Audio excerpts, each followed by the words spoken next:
তুমি শালা বাঙালি ন, কলঙ্ক কলঙ্ক তুমি। সবই ডিসেম্বর মাসে 1 তারিখ পড়েছে কি পড়েনি, অমনি মাংকি ক্যাপ আর সোয়েটার পরে বাইরে বেরিয়ে বললে আর ভেবে নিলে শীতকাল চলে এসছে।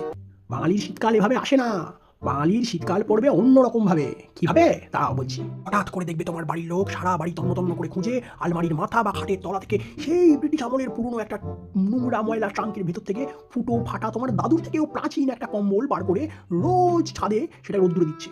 তারপর ধরো তোমার মা তোমার মানসিক শারীরিক সমস্ত সমস্যায় শুধু বোরোডিন লাগাতে আর কমলা লেবু খেতে বলছে, আর কমলা লেবু না খেতে চাইলে তোমাকে একেবারে ত্যায্য পুত্র করে দেওয়ার হুমকি দিচ্ছে। তারপর ধরো দেখলে তোমার বাড়ির মেনুটা একেবারে পাল্টে গিয়ে শুধু মূলো ফুলকপি ভাজা, মূলো দিয়ে মুড়ি, মূলোর ডালনা, ফুলকপির বড়া, ফুলকপির চপ, ফুলকপি দিয়ে মাংস, ফুলকপি আলু ভাজা, মূলো ভাজা, এই সবই শুরু হয়ে যাচ্ছে। মানে তোমার বাড়ির মেনু একেবারে মূলো আর ফুলকপি ময় হয়ে উঠেছে। তারপর ধরো টিভি দেখতে দেখতে তুমি হঠাৎ করে দেখলে একটা বরফের দেশে মানে একদম জমে থাকা সাদা গ্লেশিয়ারের ওপর একটা দাদু, সে একটা ফিনফিনে চাদর গায়ে দিয়ে বসে আছে, তার একটুও ঠান্ডা লাগছে না। কিন্তু ঠিক দাদুটার পাশে একটা সাদা পোলার বিয়ার ঠান্ডায় ঠক ঠক ঠক ঠক ঠক ঠক ঠক ঠক করে কাঁপছে। আর হঠাৎ করে একটা হাওয়া দিল, দাদুর গায়ে থেকে চাদরটা উড়ে গেল। তুমি দেখলে দাদুটার কেন ঠান্ডা লাগছে না, কারণ দাদুটা ওই ঠান্ডার দেশে ডলারের আল্ট্রা থার্মালস পরে বসেছিল, তাই দাদুটার ঠান্ডা লাগছে না। আর এই সমস্ত কিছু যদি তোমার সাথে এক নাগাড়ি একসাথে ঘটে তাহলে বুঝে যাবে যে শীতকাল এসে গেছে। আর এই যে তোমার যে বন্ধুটা চান না করে দিনের পর দিন থাকে, গায়ে থেকে ছুঁচো পচা গন্ধ ছাড়ে, তাকে এই ভিডিওটা শেয়ার করে দিয়ে স্নান করতে বলো।